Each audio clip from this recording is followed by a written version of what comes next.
My heart is very happy. This has been a weekend of music for Denise and I, and we love live music of all different kinds. And we had an experience yesterday that I want to share with you just a little bit, because we didn't exactly know what to expect. The tickets had been given to us by a friend of ours who couldn't be there because she and her husband are out of town. And the title of the concert, it was being held at the Lindsay, and it was Voices of Community. And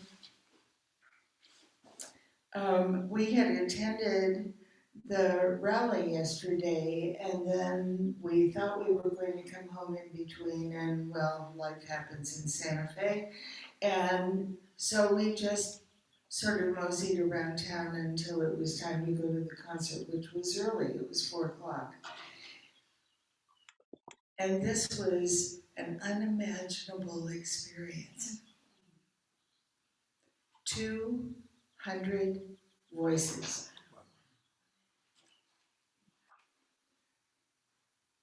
I think 5 or 6 choirs altogether.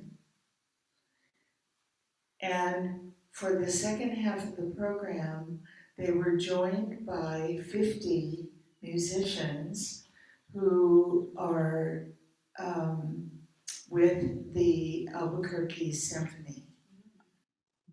So it was 200 voices, 50 musicians, and we were in the second row. You know that commercial where the guy's sitting in his chair and something's coming from his TV and he kind of gets blown back in his chair? That's how it was to be where we were for this concert. Now, I'm not sure, I mean, the person who gifted us the tickets, she always likes to sit up front, but I'm not sure she had an idea of what that meant. At any rate, it was phenomenal. It was absolutely phenomenal. And we were, isn't it gobsmacked? Gobsmacked. By the experience. And then I come this morning and I have the opportunity to listen to Gilbert and Suzanne, and that is its own gobsmacking experience. So today we're wrapping up a month-long theme of making stuff up. And the value of making stuff up, because there is one, the value of making stuff up is, as Jean addressed in her prayer this morning, is imagining, which is made up, right? If we're using our imagination, it's made up.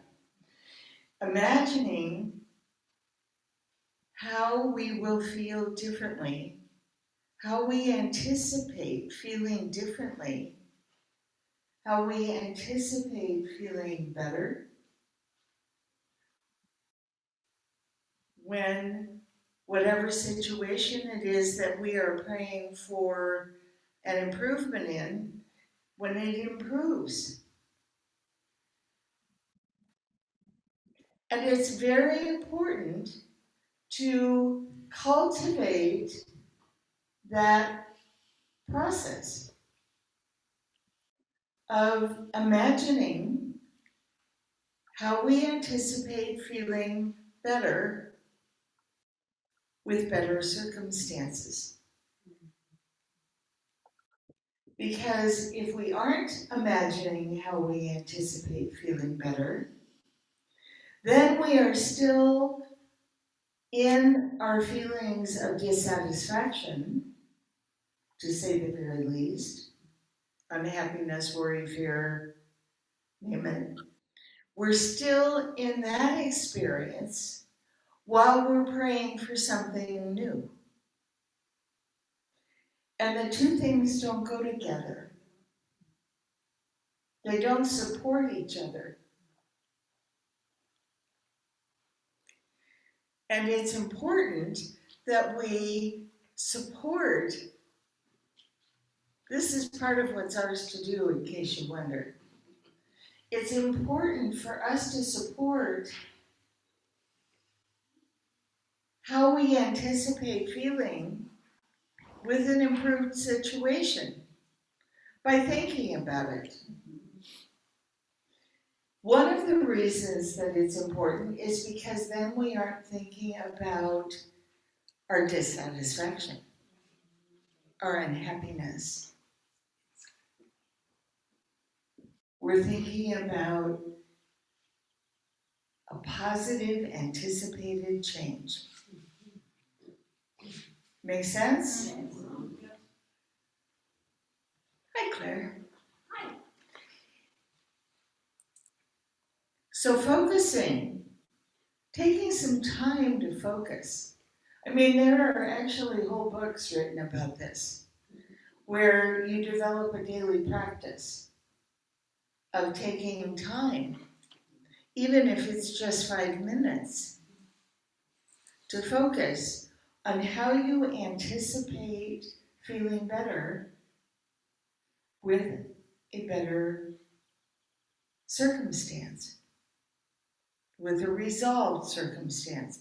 And I know that there are people in this room who all have stuff going on where resolution is going to make a big difference. Big. Huge.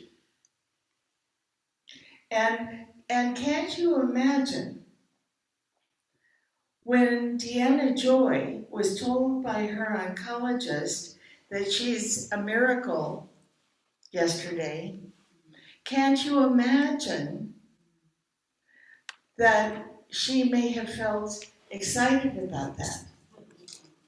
And can't you imagine that she may have anticipated that excitement because she has been telling us all along that she is unstoppable.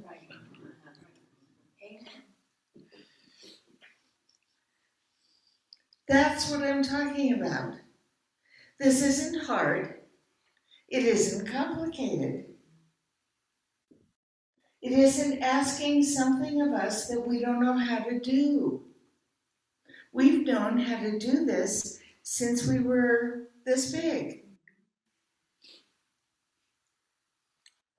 without anybody teaching us.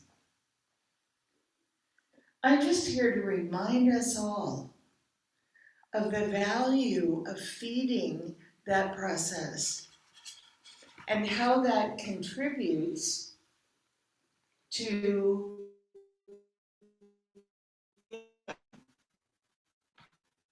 because when we are still focused on the circumstances that we're dealing with, and I'm not talking about putting our heads in the sand.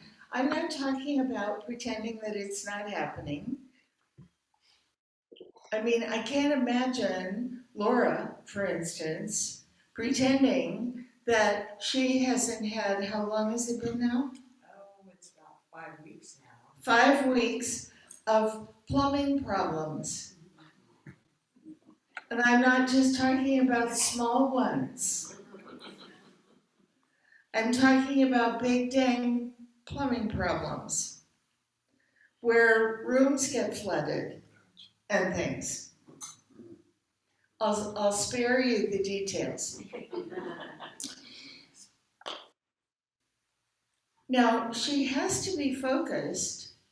She has to have some focus on how that's being resolved. She can't just walk away from it and tell the guys who are doing the work or the girls who are doing the work, well, you guys fix it and let me know when it's done and I'll come home. No, she has to pay attention. But that's not the same as being wrapped up in the feelings of it happening initially.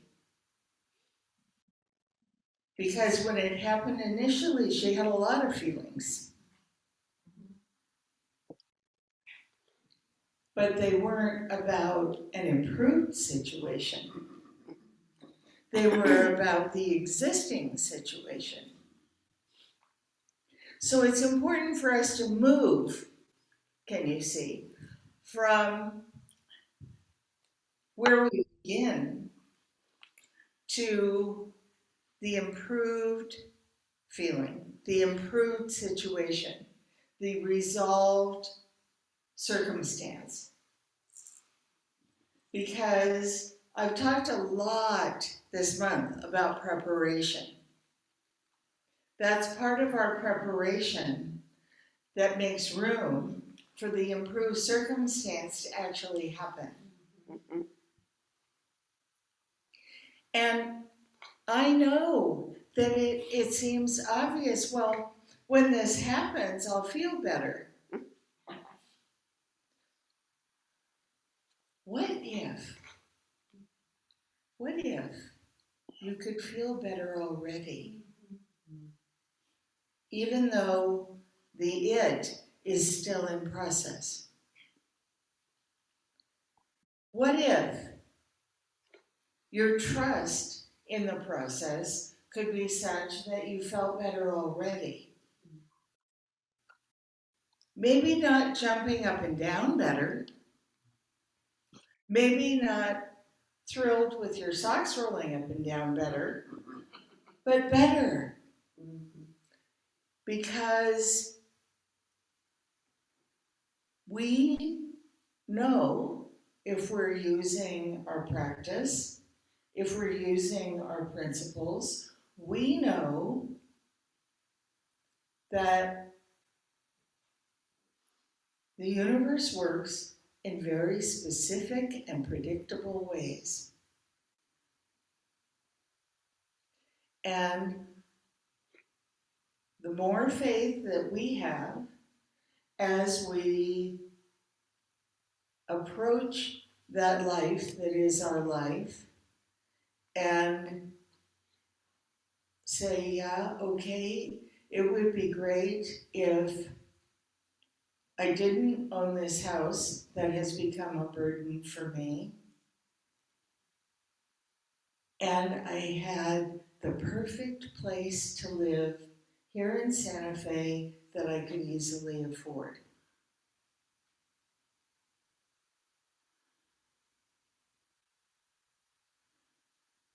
That's a prayer. Right there. That's a prayer, just the way it is. Because what it's doing is it is making clear what our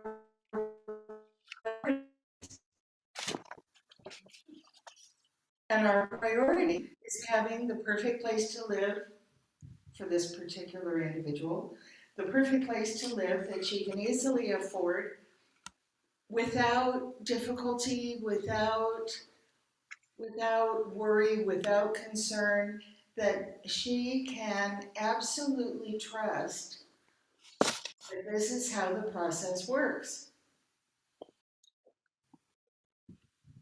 We deliver the what, which is the perfect place to live that she can afford. We show up with the what. Not the when, not the how. Bless our little brains' hearts. They're so brilliant and they really want to jump into the when and the hows and all the details, not our job. What? What do you mean? The how isn't my job? I've spent my life wondering how. Well, you may want to rethink that, because the how is not our job.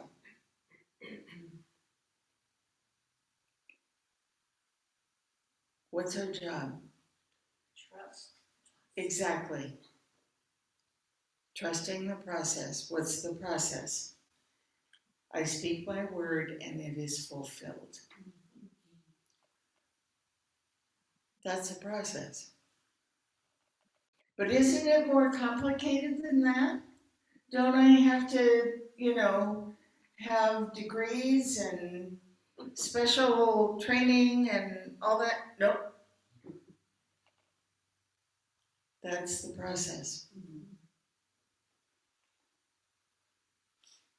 And trust is the challenge.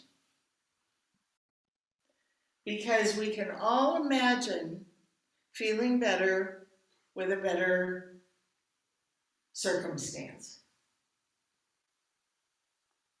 But trusting the process that creates the better circumstance, that delivers the better circumstance, and trusting that process as that evolves, Laura, over 5 weeks, And plus another. trusting the process as it evolves. Oh, and I just heard there's another 5, At least. at least.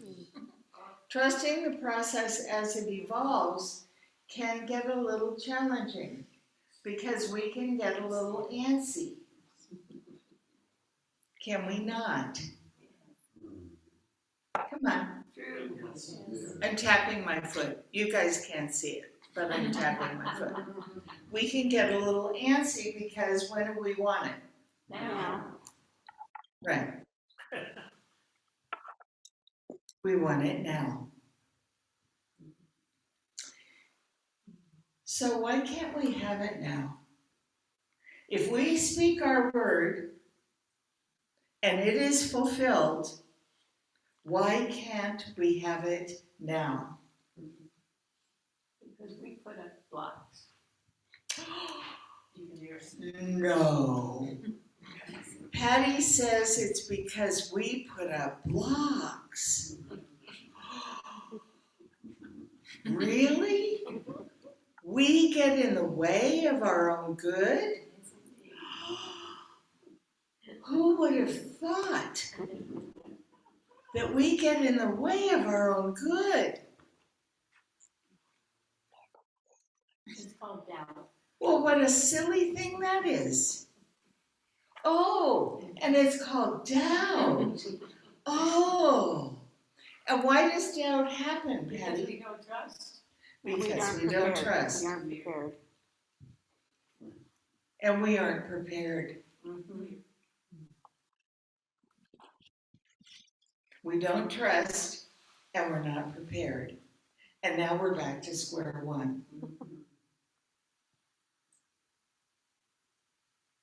Because we can easily be all about speaking our word and knowing it's fulfilled. But wow, that trust business. And that preparation thing. Actually preparing for the process as well as the outcome.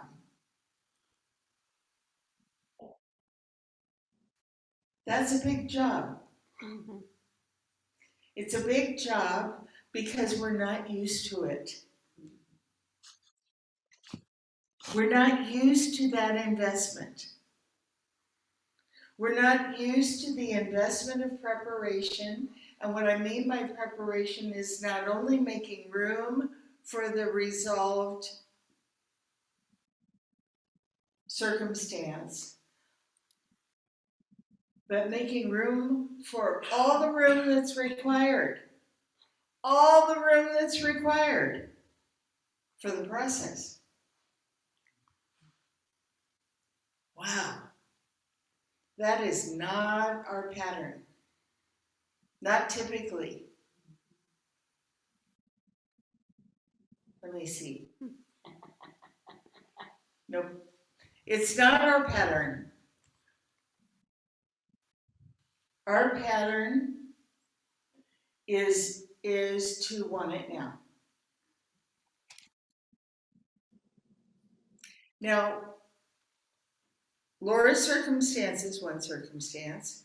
I know that when Jackie was designing and building, well, she didn't build it, but arranging to have built her horse arena,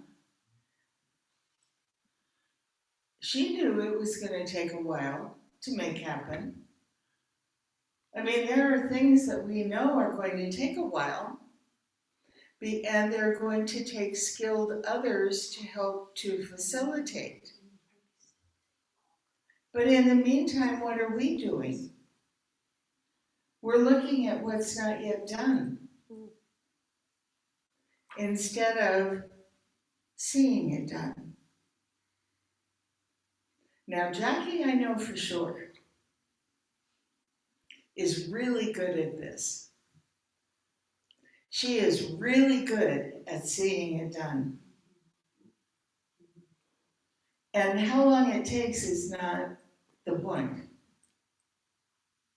She knows it's done once she has it formed in her mind. It is done to those specifications or better. That's preparation. And it is a wonderful opportunity for us to take baby steps in building our trust. Because the richer our imaging becomes, the feeling inside becomes, as we imagine this desired outcome, this perfect outcome, a new heart for this baby boy, the richer that imagining becomes, the more excited we get, the more energized we get, the more willing we are to actually do whatever we need to do to participate in its fruition. When Ruth was going through all that she went through to get the casita built, redone, both,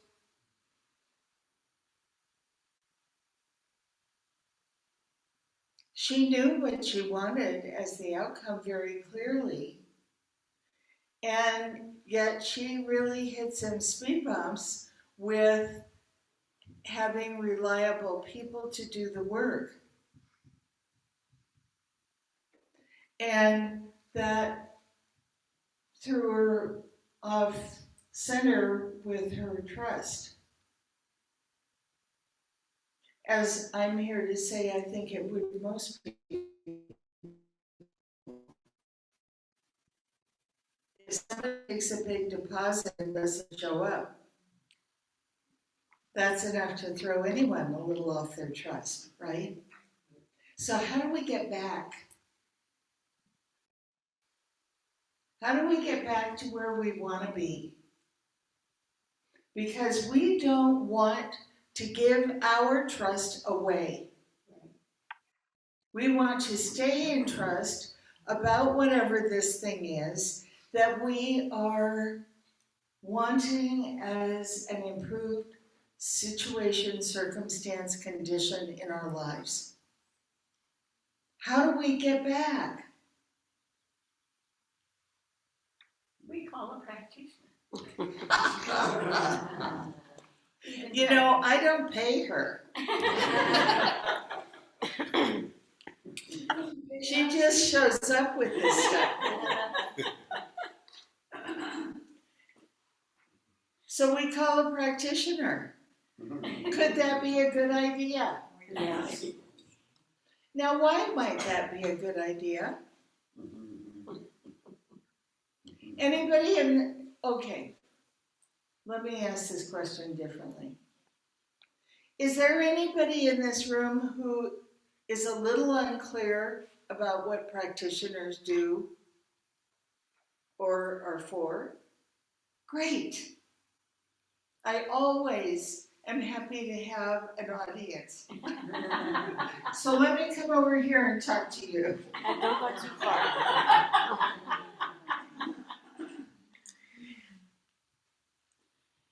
So practitioners are the ones who have done all the training. Years of it. And the training continues as we practice. And the training continues as we renew our licenses, because we are licensed to do what we do.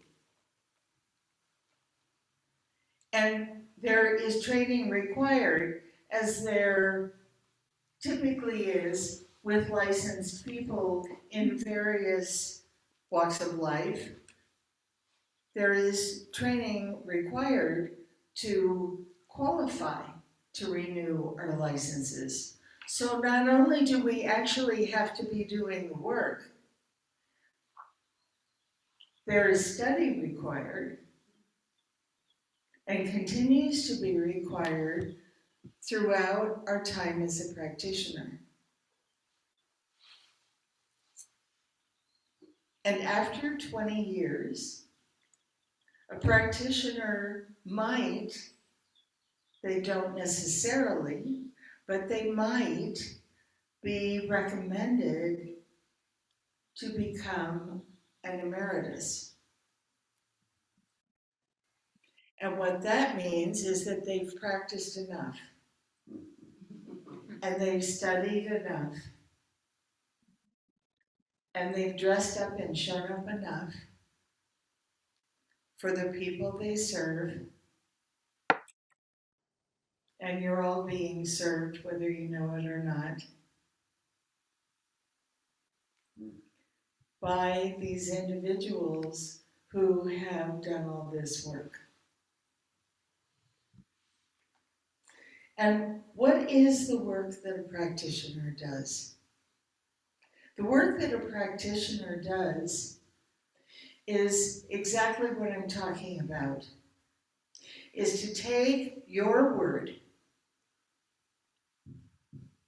your claim, your decision, your choice, and to give it a spiritual framework within which to manifest. Now, the practitioner joins you, actually is probably a little ahead of you. Not always, not Jackie, but a little ahead of you in being able to see it done. And by see, I don't mean a mental image. I'm talking about seeing it in our hearts. Feeling it in our hearts to the degree that you do. What did she just say? To the degree that you do.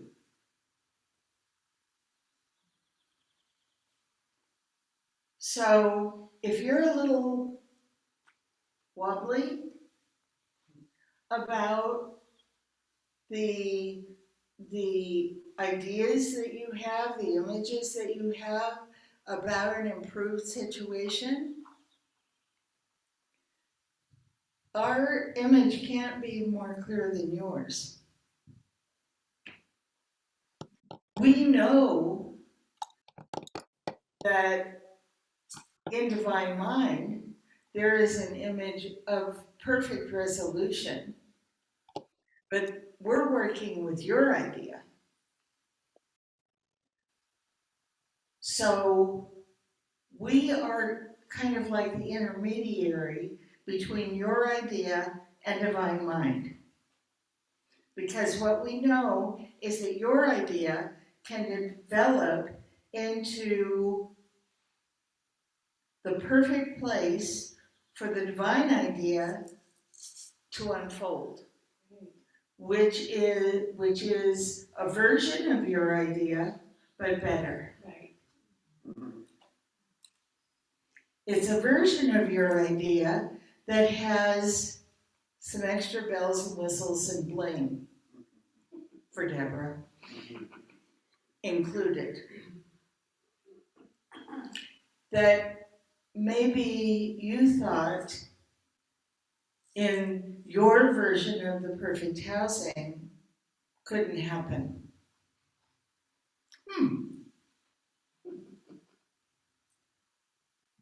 It can all happen. So be bold in your preparation. Be committed to your images of the best outcome. Let them grow.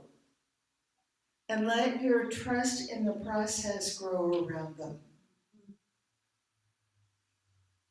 Your homework for the week. And so it is.